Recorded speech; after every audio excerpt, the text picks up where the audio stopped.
Allez, bonsoir Dudu, bonsoir Laurent, bonsoir ma pomme. Bon, ma pomme, je pense que toi t'as compris. Dudu, à mon avis, je pense que t'as pas mal pigé. Laurent, c'est pas tout à fait ça. Alors je vais l'expliquer en visuel. Là, j'ai mis 10 chapes, hein, de 1 jusqu'à 10. Voilà. Euh, on va considérer que que ça image un arrêt de 10. Voilà, un arrêt de 10 items. Item 1, item 2, item 3, item 4, item 5. Et à l'intérieur des items, il y a son numéro d'index. D'accord? Alors, la fonction, elle est simple en fait. Euh, Au départ, j'envoie les arguments du min au max, hein. Là, on va considérer que le min, c'est le 1, hein, pour la première version, hein, et le max, c'est le 10. Dans la boucle, en fait, qu'est-ce qui se passe? Ben, c'est très simple. En fait, je vais boucler de 1 jusqu'à 10, hein, et je vais dire, quand je vais tomber sur i, par exemple, for i égale 1 to 10, donc i égale 1, donc c'est lui. À chaque tour de boucle, je vais choisir un RND, un int RND 1 plus RND fois 10 moins 1, hein, donc RND fois 9, hein, pour faire les 10. Et je vais tomber sur un de ces items. À supposer que dans le premier tour de boucle, je tombe sur le 6, par exemple. OK? Je vais prendre le 6, je vais le mettre en première position, et le 1, j'intervertis en fait, tout simplement. Je passe en index 2 dans la boucle, for i égale 1 to 10, donc j'arrive à 2. De 2, je refais un RND, et je tombe par exemple, je ne sais pas moi, sur le 10. Je vais prendre le 10, et je vais le remplacer, et je vais intervertir avec le 2. OK? Voilà. Je passe la boucle, je tourne encore, j'arrive sur le 3. Je choisis un RND et je vais tomber sur le 7 par exemple. Hop, je vais prendre le 7 et j'intervertis avec le 3. Voilà le principe qui est particulier de cette fonction, c'est que le RND, contrairement à la façon dont on a l'habitude de les utiliser, c'est-à-dire, parce que RND finalement c'est un opérateur aléatoire. Donc, et nous, c'est ce qu'on cherche. Mais on ne cherche pas n'importe quel nombre aléatoire. On cherche un nombre aléatoire entre 1 et 10. Voilà. Et en fait, le principe de cette fonction, c'est ça. Et là, à ce qu'on voit, hein, là, visuellement, comme ça, vous le voyez, il n'y a pas de doublon possible, puisque je ne vais pas chercher un numéro n'importe lequel. Je vais chercher n'importe lequel entre 1 et 10, et je remplace donc ce numéro par le numéro de la boucle indexée par la boucle for, tout simplement. Voilà. En fait, la chose, elle est très simple. Ça, c'est pour le modèle de ma pomme et le deuxième modèle que j'utilise quand on a une liste préétablie. Alors effectivement, le premier que j'ai fait avec les if, il peut vous paraître compliqué, mais c'est exactement la même chose. La seule différence, c'est qu'au départ, au lieu de faire un arrêt, de construire un arrêt de 1 jusqu'à 10, je construis un arrêt, tout simplement. Je ne cherche même pas à savoir à mettre des valeurs dedans au départ. Voilà, tout simplement. Et en fait, ce principe-là, il, par définition, il ne peut permettre aucun doublon. Pour la simple et bonne raison que ce n'est que l'interversion entre deux items d'un même tableau. Et à supposer, par exemple, ici, le 3, j'ai interverti avec le 7. Imaginez que j'arrive sur le i égale 4 dans la boucle for i, et le RND me sort 3. C'est pas un problème.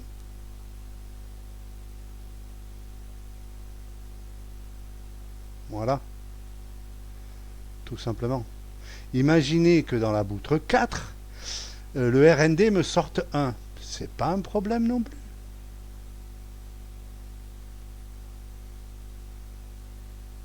Et ainsi de suite, et ainsi de suite.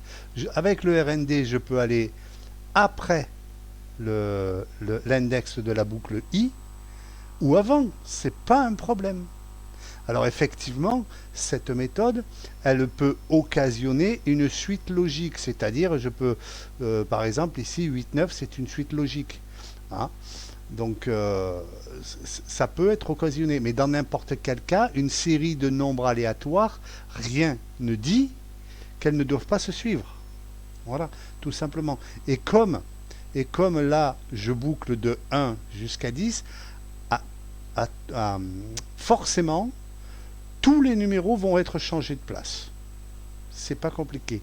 Voilà une utilisation intelligente de la fonction RND dans une boucle. Enfin, en tout cas, moi, c'est comme ça que je le vois.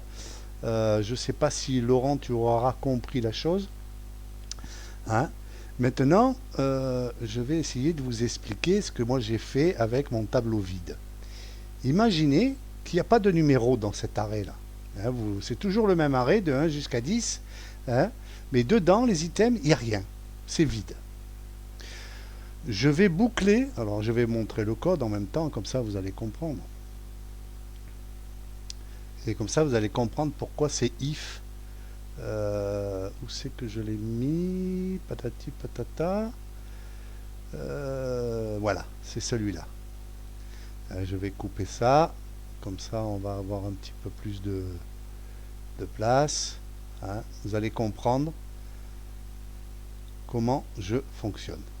C'est exactement le même principe, sauf que dedans, au départ, il n'y a rien. Alors, je fais toujours pareil. Je boucle de 1, et encore là j'avais commencé à 1, je peux commencer par L-bond, comme ça je peux partir en indice moins négatif. Mais bon, c'est pas la question. Donc je fais pareil, je boucle. Le I tombe sur 1, mais ils sont vides. Hein.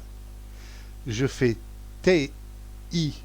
Si le TI, donc le T1 est vide, je le remplis avec son propre index. Et je vais vous expliquer après pourquoi il y a la condition if ti égale rien du tout. Hein. Donc je le remplis. Ben non, là c'est merde, c'est pas mon code. Je montre un code qui n'est pas à moi. Alors attends, bouge pas. C'est lequel celui-là 3, ouais, c'est pas le mien. Affichage. Merde. Fenêtre. Attends, hop, je vais agrandir ça. Voilà, affichage, projet. Voilà. Alors, il est où mon truc? Ouais, c'est celui-là. Random list number, c'est le premier. Je suis bête. Voilà. De toute façon, c'est la même chose. Hein. Donc, je teste et je mets l'index i de la boucle, puisque je suis sur le fond de la boucle. Donc, TI est égal à 1 au départ. Comme il n'y est pas, je le mets. Et je le prends en temporaire. X est égal à RND, c'est-à-dire je vais chercher un numéro au hasard de 2 jusqu'à 10. Hein? Ok? Une fois que je l'ai récupéré, je fais TX, toujours pareil. Si le TX est vide, je le remplis avec la valeur de X, du RND. Hein, puisque de toute façon, le RND est censé être de 1 à 10. Donc, c'est pas bien compliqué. Hein, donc, je le remplis. Et je les échange. Et ainsi de suite. Et ainsi de suite. Maintenant, vous allez dire, mais pourquoi tu mets pas directement TI égale I et TX égale TX? Parce que dans la future boucle, comme je vous ai dit tout à l'heure, on peut tomber en arrière avec le RND et on peut tomber en avant. À supposer que le 1, je l'ai échangé avec le 8, par exemple. Donc, j'ai rempli le 8 et j'ai rempli le 1. D'accord? Donc, le 1 est devenu 8 et le 8 est devenu 1. OK?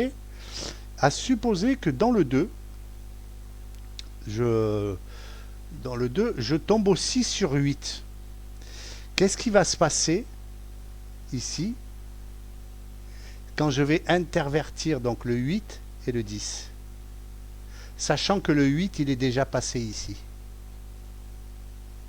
Donc je ne peux pas le remplir. Voilà pourquoi le if tx et xti égale rien du tout. Voilà. Ben là, j'ai essayé de vous expliquer un petit peu en visuel. Ben, j'espère que vous aurez compris. Sinon, ben, je ne sais pas quoi faire. Allez, à plus tard.